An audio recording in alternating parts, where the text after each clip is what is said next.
রাজশাহীতে গত ২৪ ঘন্টায় নতুন করে হাম আক্রান্ত হয়ে কোনো প্রাণহানি ঘটেনি। এ সময়ের মধ্যে নতুন করে হামের উপসর্গ নিয়ে হাসপাতালে ভর্তি হয়েছে ২৭ জন।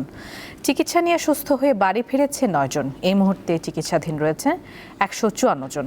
দেশের অন্যান্য স্থানেও হামের উপসর্গ নিয়ে হাসপাতালে ভর্তি হচ্ছে অনেক রোগী। হামের উপসর্গ নিয়ে আগের ২৪ ঘন্টায় ময়মনসিংহ, বরিশাল ও সিলেটে মারা গেছে ৪ শিশু। বিভিন্ন জেলায় চলছে হামের টিকাদান কার্যক্রম।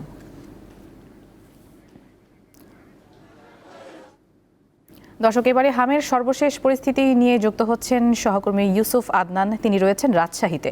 আদনান, রাজশাহী মেডিকেল কলেজ হাসপাতালে হামের উপসর্গ নিয়ে কতজন চিকিৎসাধীন রয়েছেন এবং এরা সবাই কি রাজশাহী জেলারই?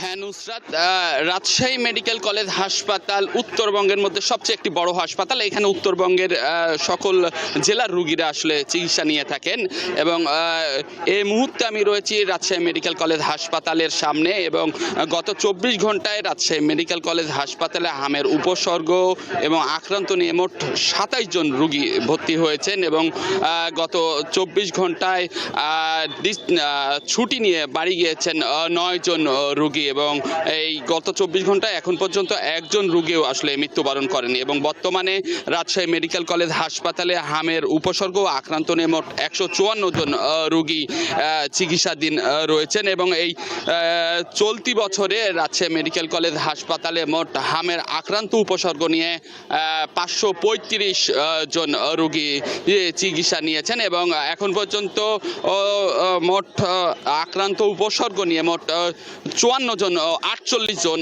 রোগী আসলে মৃত্যুবরণ করেছেন। এছাড়া একটি বিষয় নুসরাত যদি জানিয়ে রাখি যে রাজশাহী মেডিকেল কলেজ হাসপাতালে রাজশাহী বিভাগের যে ৮টি জেলা রয়েছে, ৮টি জেলা বাদেও খুলনার কুষ্টিয়া ও মেহেরপুর জেলা এবং ঢাকার রাজবাড়ী এবং ফরিদপুর জেলার রোগীগুলো আসলে ভর্তি হচ্ছেন এবং হামের উপসর্গ নিয়ে চিকিৎসা নিচ্ছেন। এবং একটি বিষয় যদি জানিয়ে রাখি যে হামের উপসর্গ বৃদ্ধি পাওয়ার সঙ্গে সঙ্গে আমরা দেখেছি রাজশাহী মেডিকেল কলেজ হাসপাতাল কর্তৃপক্ষ একটি ৪০ শয্যা বিশিষ্ট একটি আইসোলেশন ওয়ার্ড তৈরি করেছেন, এখানে চিকিৎসা দিচ্ছেন। তবে যেহেতু এখানে রোগীর সংখ্যা খুবই বেশি, সে তুলনায় একটু আসলে চিকিৎসা সেবা দিতে হিমশিম খাচ্ছেন এখানকার যারা রয়েছেন ডাক্তার এবং নার্স। আসলে এই ছিল আমার কাছে রাজশাহী থেকে হামের সর্বশেষ খবর। নুসরাত। আদনান, আপনাকে ধন্যবাদ।